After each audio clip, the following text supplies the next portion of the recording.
over at BangTheBook.com. We are your one-stop shop for sports betting news and information.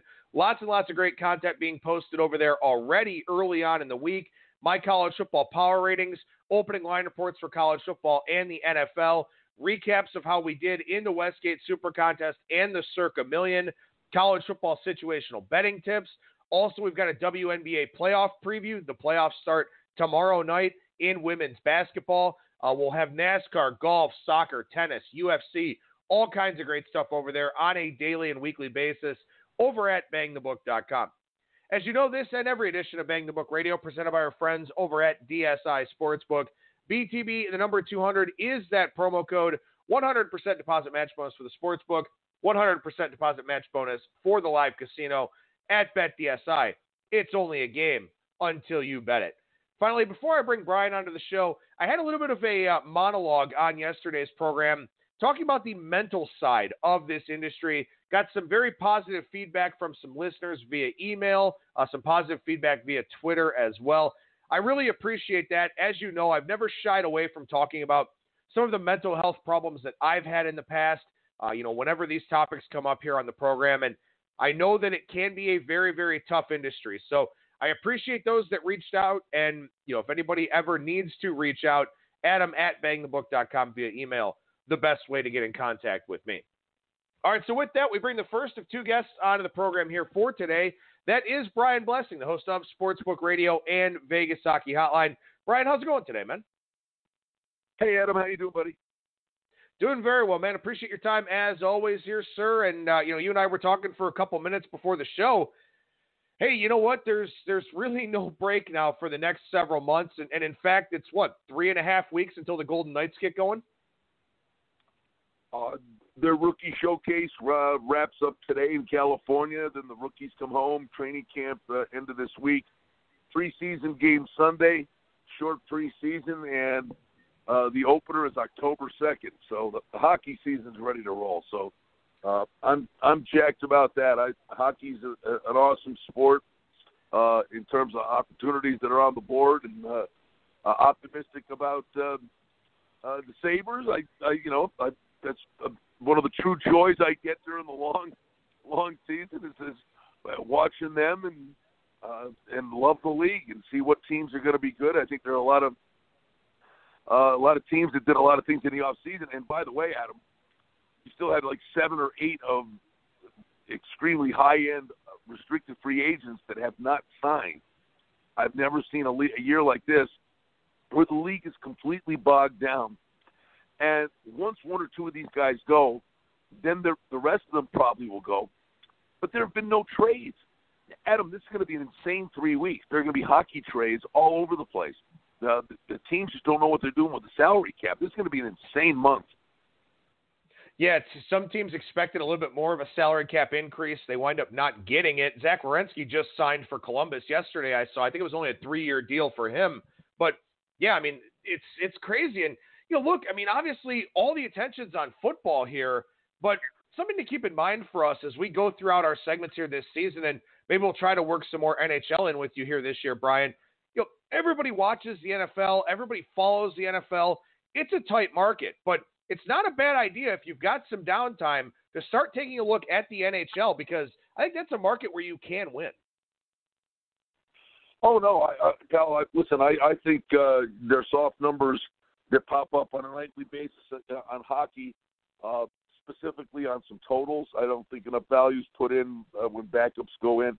But the other thing that's crazy is, the markets that are up there now, odds to win a division, but specifically regular season points, you can form an opinion, I think, on some teams that are, pretty much you know what you're dealing with. But there are a lot of gray areas where, there are indexes that are just sitting there that I don't know how in good conscience you can step up and make a play, because all of a sudden you make a play and then there's a blockbuster deal. It's a completely different animal. And there are a lot of teams out there that need stuff, and that they're gonna be moves. Well, not to hijack this segment, of course, you can find some NHL videos over on our Bang the Book YouTube page that Brian did here over the offseason and talked about some of those point totals, things of that sort as well. So make sure you head on over to our Bang the Book YouTube page and check that out. Brian, week 1 in the NFL. I think my biggest takeaway, and you and I have talked about this before, I think you could take a bunch of bros, sit in their dorm room, ripping Natterdays, playing Madden, and they have a better idea of game management and clock management than these NFL coaches do. It drives me insane, Adam. It's long been a pet peeve of mine. I say it all the time, and it's like a broken record. But I would love to actually do, and I'm not going to do it, but have somebody out there wants to do a study and actually say, yes, a bonehead coaching decision, mismanaging timeouts resulted in a different outcome. I bet you there are 50, 60 games in the NFL alone. It's unforgivable. I'll start it. I'll say it at the beginning of a brand new year. But you watch how many times it happens, man. They're oxygen tanks. Take a delay of game penalty. Don't waste the timeout. And the crazy ones are, when it's 3rd and 18 and the play clock's coming down and the guy takes a timeout in a 3-point game in the third quarter, take the 5-yard penalty, run a draw, and punt the football. You need the timeout at the end of the game. Detroit is absolutely unforgivable. What everybody's talking about in the Detroit game is the timeout that was called at the last second on a play that got a first down that would ice the game. Okay, that's bad enough. But okay, if they were in a bad spot, they didn't get it, then the guy was a hero. But the point was, Adam, they were ahead the whole game. They're ahead the whole game. Arizona comes back, gets a touchdown. They get a 2-point conversion. Matt Stafford gets the ball back with 41 seconds left. We saw what Breeze did last night. You take away the middle of the field. He could have gone down. He needed 35 yards to go down, get a field goal, win the game, and get the hell out of there. They were ahead the whole game. They get the ball with 41 seconds left. They had no timeouts. How is that possible? Why are you taking timeouts when you're ahead? I don't know. Bill O'Brien blows 2 timeouts and 1 challenge last night. It's a disaster. I don't understand these guys, and not even just the clock management element of it, too. I mean, which definitely comes into play. Why in the hell would you ever run the football on 2nd and 10? I have no idea why so many coaches do this every Sunday, hell, every Saturday in college football. I don't understand it, man. What good is it to be 3rd and 8 or 3rd and 7 every possession? I don't understand this for the life of me. I mean, the NFL is about getting 3rd and short and moving the chains, not 3rd and 7, 3rd and 12, 3rd and a mile. These guys are clueless, man. You would think by now, with all the analytics that are out there, these teams would put some game theory experts on the sidelines and tell these coaches, this guy's going to tell you what to do in this situation. You call the play that you want, but he's going to tell you what you're going to do. Because these guys they're not setting their teams up for success. And it's maddening to be betting on these coaches that have no effing clue what they're doing. How about watch football now? When it's 3rd and an inch or 4th and a half yard, college football, a loss. But now you're telling me the NFL's doing this? It's a quarterback sneak is a good thing. It's 3rd or 4th and a half yard, and the quarterback's in the shotgun. I mean, what are you doing? It's insanity. I think the Texas Tech used to drive me nuts with Leach. He does it now at Washington State. Raise up this creative mind and all these plays, and you pass the ball, and you're all over the place. Then you get the 4th of the foot, and they can't get an inch to save their life, and they snap the ball back 6 yards to somebody, and they never get the first down. Who makes this stuff up? I don't understand it. You got coaches kicking field goals when they're down by a bunch of points. Pittsburgh did it. Arizona did it. I mean, it didn't come back to hurt Arizona, but, still, I mean, I don't understand these coaching decisions. Punting in plus territory, kicking field goals to make it, to keep a 2-score game a 2-score game. I don't understand what is happening here. What runs through the minds of these guys who are paid millions of dollars, and their job on game day is to put their teams in the best position to win the game. and they're just actively not doing it. And there's just not enough repercussion for this type of stuff. I don't know. I don't know what's going on here. But when you look at the NFL in week 1, 8 head coaches in new spots, 6 brand new head coaches. No, the Matt LaFleur is the only head coach, either new or in a new spot, that won a game. New head coaches 1-7 straight up here this week in the NFL. I don't know when this league gets a clue. Did you see the end of the first half last night of the New Orleans game? I did. Okay. Can someone please explain this to me? Could you imagine, is this what would happen? Let me take what happened last night and change the scenario. It's the Super Bowl. And the team's down by 1, and they're driving down a point, and a pass is thrown, and there's a close play in terms of whether it was whether it was a first down or not. And they come running up, and they run a quarterback sneak, just like what happened last night. But there are 9 seconds left in the game. They get the first down. They're in field goal range. And if they get the first down, they're going to get up, spike the ball, and kick the game-winning kick for the Super Bowl. But because somebody upstairs decided to buzz down to make sure whether it was or wasn't a first down, and the play stood, but then they're getting ready to line up the winning kick for the Super Bowl, you're telling me that the official would walk up on the microphone and go, because the guy upstairs decided to challenge the play, there's a 10-second runoff, the game is over. Is that what could actually happen? How? That was insane. I don't know. I have no idea. Am I right? Am I right about that? That's insane. They didn't ask for the challenge. They didn't challenge it. The buzz came from upstairs, and yes, it was a close play, but because it was buzzed down, there's a 10-second runoff? And don't kid yourself. I said before it happened eons ago, and I was covering the team doing the broadcast. I said, the day will come, they're going to end up handing out a Stanley Cup on this no-goal. They did. I mean, could you imagine the Super Bowl, that happening? It's crazy. That's got to be changed. That's insanity. They had 24, what was it, 26 seconds. The kid was tackled with 40 seconds left. The spot was, the ball was a half yard short. They ran up, did a quarterback sneak. Lo and behold, the Saints run a quarterback sneak. Imagine that. Get a first down, and then the buzz comes down. And they say, oh, yeah, no, it was short. The call was right, but there's a 10-second run-up because we decided to look at it. That's a disaster waiting to happen. Well, and to bring this back to the betting side of things, I mean, the NFL is maddening enough to try and play and try and beat because it's such an efficient market.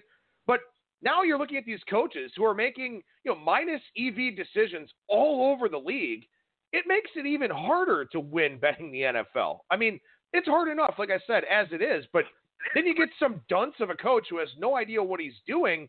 I mean, at this point, you really have to seriously handicap the coaches, handicap their play calling tendencies, see who's actually throwing the football on first down so that they don't get, 2nd and 10, 2nd and 8, 2nd and 9, all this type of thing.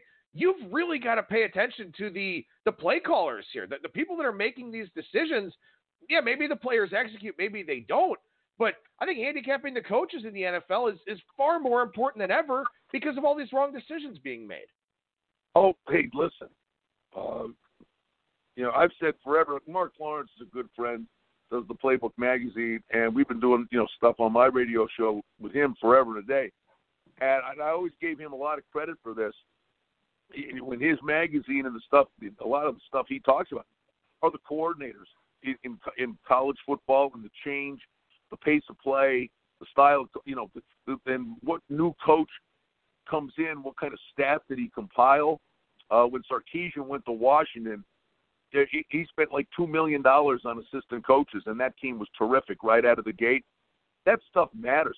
And honestly, Adam, there are two things. I mean, and this we're turning this into a really broad discussion about a lot of things. But I sit there and say, at the end of the day, if you're really torn, numbers where it should be, or I like this, but you're trying to get a determining factor of whether to play a game or not.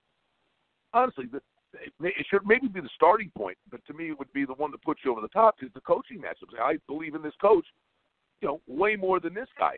I mean, the Patriots are probably a bad example because they're just so good all over the place. But at the end of the day, if you got Belichick going against O'Brien, I mean, shouldn't that be worth 2.5 points? The coaches should matter. And the other one that drives me nuts that I think is a flawed deal, is the run, stop the run, the things we always say, the generic things, and the coaches always say, we were great in all three phases of the game. Offense, defense, special teams. No one puts 10 seconds of work into special teams. I mean, that should be factored into a wagering line. If a team is in the top 5 in the NFL on special teams, their punters always pinning teams at the 10. They average 12 yards of punt return, and their special teams are terrific. That means they're winning the field position battle. That's a big factor. Does anybody say, "Oh yeah, I really like Team X because they're really good on special teams"? No, but you go over the course of the season, the special teams unit's probably the difference of 3 or 4 games. Yeah, that's an excellent point because everybody in the NFL moves the ball at this point in time. I mean, it just is. It's a quarterback-driven league. Everybody moves the football. But if you're going 85 yards every drive instead of 65 or 70 yards every drive, that does make a difference. I completely agree with you that special teams definitely something that we need to focus on a lot more here. And again, I mean, that's a coaching thing. Some coaches really care about special teams. Some coaches kind of put it on the back burner. And by the end of the year, those teams that do play pretty well on special teams, and it does have an impact. You're absolutely correct. So that's a very excellent point by you. I bet you, buddy, this team, the top 5 defense, or they're in the top 5 in the league in takeaways. If they're the top, but the thing is, there's a difference. Top 5 in the league in takeaways, if you break that down, are they creating those turnovers in their own red zone? Okay, great, good defense. They're turning those turnovers, or they're preventing field goals, or they're preventing points. But if that team is in the top 10 in takeaways, and they're in the top 5 in special teams, those turnovers they're creating are short fields and are automatic points. And nobody talks about special teams. All right, so let's see if we have any special teams or any additional thoughts here for the couple of games I wanted to talk about with you, including the Thursday night game here. Tampa Bay and Carolina. Carolina 6.5-point favorite here in this one. Total on this game in the 50 range. Of course, we saw Tampa Bay's total go up a little bit here in week 1 against San Francisco, and that was not an offensive showcase for either team. But, this short week game, Brian, in week 2, you get back into the flow of playing. The starters actually play a full game. And all of a sudden, you got to turn around and play a quick division matchup on Thursday. Yeah, this one, buddy, this is a tough one for me. I thought Tampa Bay was a good play on Sunday, and honestly, it was their own ineptness that cost them that game. And by the way, I thought Arians made, he's a hero if it works, but they're down 6, third quarter. They get a penalty, makes it 4th and goal at the 2. I was like, there's an eternity left. Kick the field goal. He goes for it. They don't get it. Then they get a turnover. They were already in field goal range. That game would have been tied had he kicked the field goal. Then Tampa's not later back in their own end, needing a touchdown, and Winston throwing one of the worst passes in the history of football. The Tampa Bay gave that game away. I mean, the Niners stole a football game. So that Tampa thing, I don't know what you do there. And Carolina's competitive. There's some good players there. But basically, it's McCaffrey and Kuechly, that do everything for this team. They're going to have their weeks where it works, but you get the right coach takes one of those guys away, and I don't know. Carolina is sketchy. I don't like the game at all. I mean, with Tampa going on the road on the Thursday night games, honestly, we enjoyed the Monday night doubleheader. Wouldn't the Monday night doubleheader be better and scrap the Thursday night games, and then these teams get literally 1 day of preparation for these Thursday night games? Yeah, I think that's a much better call. I think the Players Association would like that too, because the players have never liked this Thursday night game. I mean, they always complain about it. Week 1, week 2, week 14, it doesn't matter. They complain about this Thursday night game, and I can't blame them. I mean, you think of the lack of recovery time. At least if you play on Monday night, you still get, most of the week at least. You play on Thursday night, you get very little time. I completely agree. We should just have a Monday night doubleheader and scratch the Thursday game. As far as this one goes in particular, I mean, maybe this one's a teaser candidate for you with Carolina. You bring them down to about a pick 'em, tease the total up, because Tampa Bay's defense did play pretty well last week. Carolina's defense not so much, but Tampa Bay is not the Los Angeles Rams, as we all know. So maybe a 6-point teaser, Carolina down to virtually a pick 'em, move the total up to 55.5. Hope it's a lower scoring game with the quick turnaround. But that's the thing. I mean, early on here in the NFL season, all of these teams are kind of trying to find their ways, especially with what we saw in the preseason. So, laying big numbers, I think, especially in the short week game, is a little bit dangerous. But again, you do have Tampa Bay with a new coaching staff. So, maybe the short week favors Carolina with more continuity. I don't know. I agree with you. I think it's a little bit of a tough game. Maybe you have some stronger thoughts here on the Colts and Titans game. Game 261, 262. First game on the board by rotation order on Sunday. Tennessee, a 3-point favorite with extra juice off of that blowout win over Cleveland. The one thing I say generically about week 2, and I don't know if we did this specifically on this podcast, the days and things are all running together on me, but week 2 and week 17 are the most bizarre weeks in the NFL. Because everybody saw last week, oh, man, okay, there you go. That team looked great. They're going to come in. They're going to kill this team. But teams circle the wagons because if you go 0-2, 87% of the time, you miss the playoffs. So the teams that lost the first game of the year literally are playing this game like a playoff game. They know that number. And so don't go overboard with what you last saw. The Colts, played their hearts out. Vinatieri let them down. But you talk about travel. It's not the end of the world. The travel thing's not that big a deal. But Tennessee, they had all summer listening to all this Cleveland hype, and we must have talked about this 100 times in the summer. Tennessee is a physical football team. You don't know what you're going to get one day to the next, but I think Vrabel knows what he's doing. They were sick of hearing about Cleveland. They wanted to go in there and punch them in the mouth. They were like, really? We're sick of hearing about Cleveland. Now Tennessee gets the big win. They come home. Home opener should be all jacked and life is rosy. But Indy doesn't want to go 0-2, and Tennessee conceivably sitting in the letdown spot. Yeah, I mean, as I look at this game, I think I kind of like Indianapolis at the outset. I know they went to overtime, and the teams that come off of an overtime game do not do well the following week. I imagine Rolf in our next segment probably has that stat in front of him. I don't have it in front of me right now. We'll get it here at some point throughout the course of the show. Teams that go to overtime generally don't do well the following week. The thing that concerns me about Tennessee here, you look at their offensive performance in that game against the Browns. They ran the football for 4.5 yards per carry. That's solid. That's good enough. They didn't have too many chunk plays. They had 3 rushes of 10 yards or more. But you look at them in the passing game, 151-yard play, a 75-yard scamper for Derrick Henry. I'm worried about this team's ability to sustain offensive drives. Another new offensive coordinator this year for Tennessee. I think I'm probably going to be on Indianapolis. If I can find a hook, I'll be pretty thrilled to get it. But I think Indy can move the football both ways. I don't believe that about Tennessee. I think Indy's defense is better than they played last week as well. So I actually have a little bit of a stronger opinion on this game looking at the dog. Oh, and I could concur with that.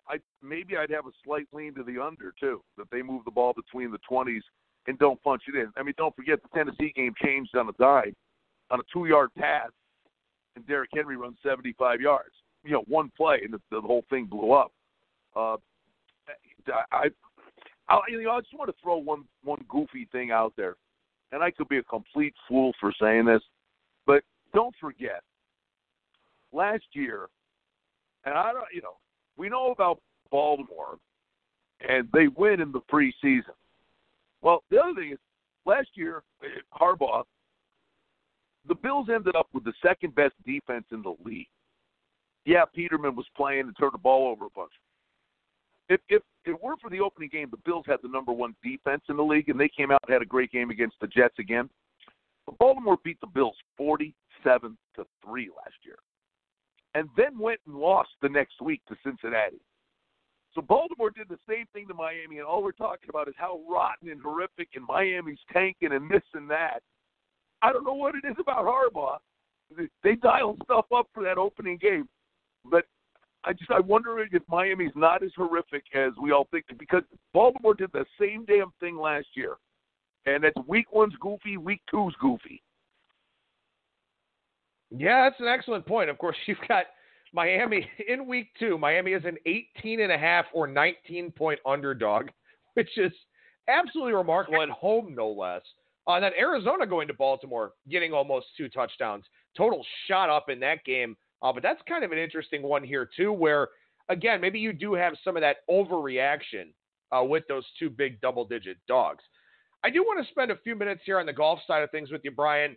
Not a lot of big names here at the Greenbrier Classic. This is in, I believe it's White Sulphur Springs, West Virginia. By the way, there is a sports book there for anybody who's heading up to this one.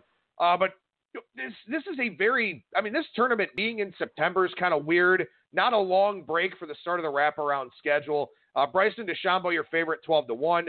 Victor Hovland was great last season, 14-1. Jason Kokrak was very good, too. He's 16-1. Joaquin Neiman played well at the end of the year, 22-1. Wait, does anything that happened at the tail end of last season matter going into this tournament, Brian? There's something that happened a couple of weeks ago. It's funny, I was doing another podcast yesterday morning, and the numbers weren't out yet. And so we were just going through the field. And knock on wood, we did a pretty good job. Said, this guy, DeChambeau will probably be the favorite. Hovland's got to take, and we did. And then the numbers popped up 5 minutes later, and some of the guys we had identified that would stick out in what you'd call a depleted field. I like Hovland's current form better than DeChambeau's at 16-1. The kid's going to win, and it could happen early. I thought Cam Smith in this field is a guy you can take a look at 40-1, and another guy that seems to be a lot closer to kicking the door down. He contends more consistently. Now it's a question of winning. He's almost kind of like a Charlie Hoffman type who finally at some point a couple of years ago learned how to win a little bit. Is Scott Piercy at 40-1. But in terms of what we just saw, and it flies under the radar, Tom Lewis is 66-1. All right, Lewis is a Brit who was playing on the European Tour.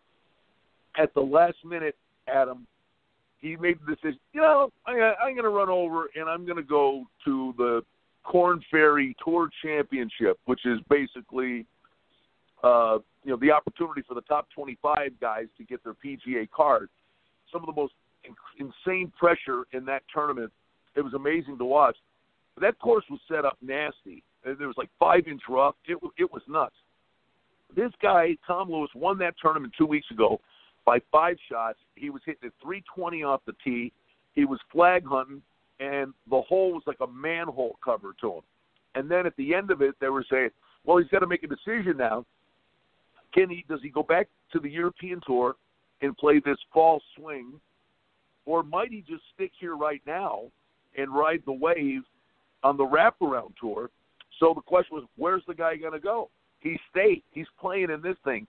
What I saw 2 weeks ago, if this guy, didn't, because he's playing with house money, he got his tour card on the PGA Tour, he can come play in this event instead of the European Tour event and play for 5 times the money.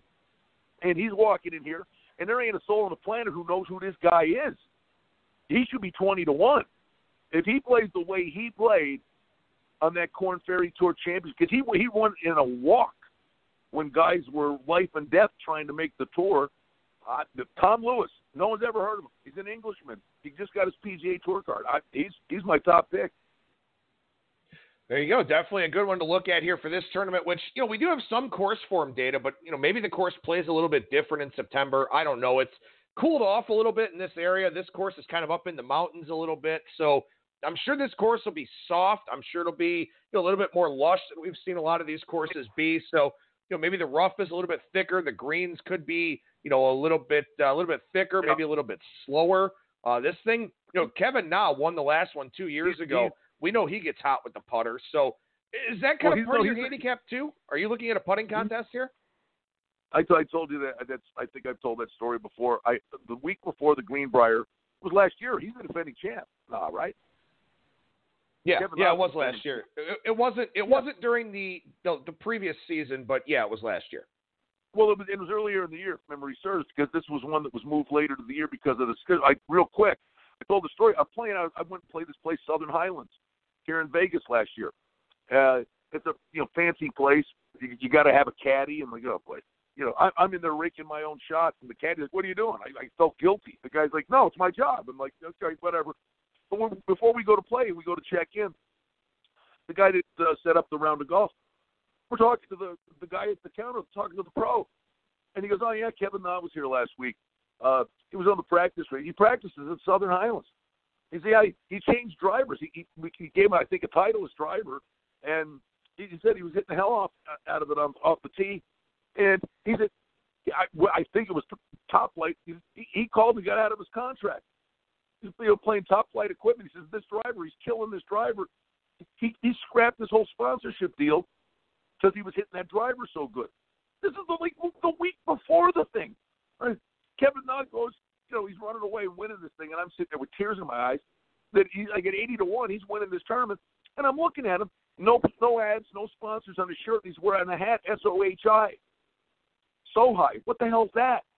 It's like, what is that? It's Southern Highlands. He had no sponsorship. He's wearing the Southern Highlands golf hat. He goes and wins the tournament the first week he got out of his contract and changed drivers. And the guy told me about it 2 days before they teed off, and I did nothing about it. That's a great story, and you can definitely hear some great stories from Brian, both here on Bang the Book Radio, but also on Sportsbook Radio and Vegas Hockey Hotline. Brian, how can people check out those two shows? Sportsbookradio.com. We're going to be doing some football videos. We'll get a Greenbrier video up at BangTheBook.com. You can follow me at Brian Blessing, and love joining you every Tuesday, bud. It's funny. Once the season starts, you get into the rhythm and the routine of it, and I'm glad this is part of the routine. I go to bed Monday night, I'm talking to Adam Tuesday morning. Pencil it in, man. There you go, man. I really appreciate that. Once again, Brian Blessing, Sportsbook Radio, and Vegas Hockey Hotline, the two shows, at Brian Blessing on Twitter. Brian, appreciate your time as always, man. Thank you so much for joining me. We'll talk to you again next week. Have a great day, Adam. Thanks, bud.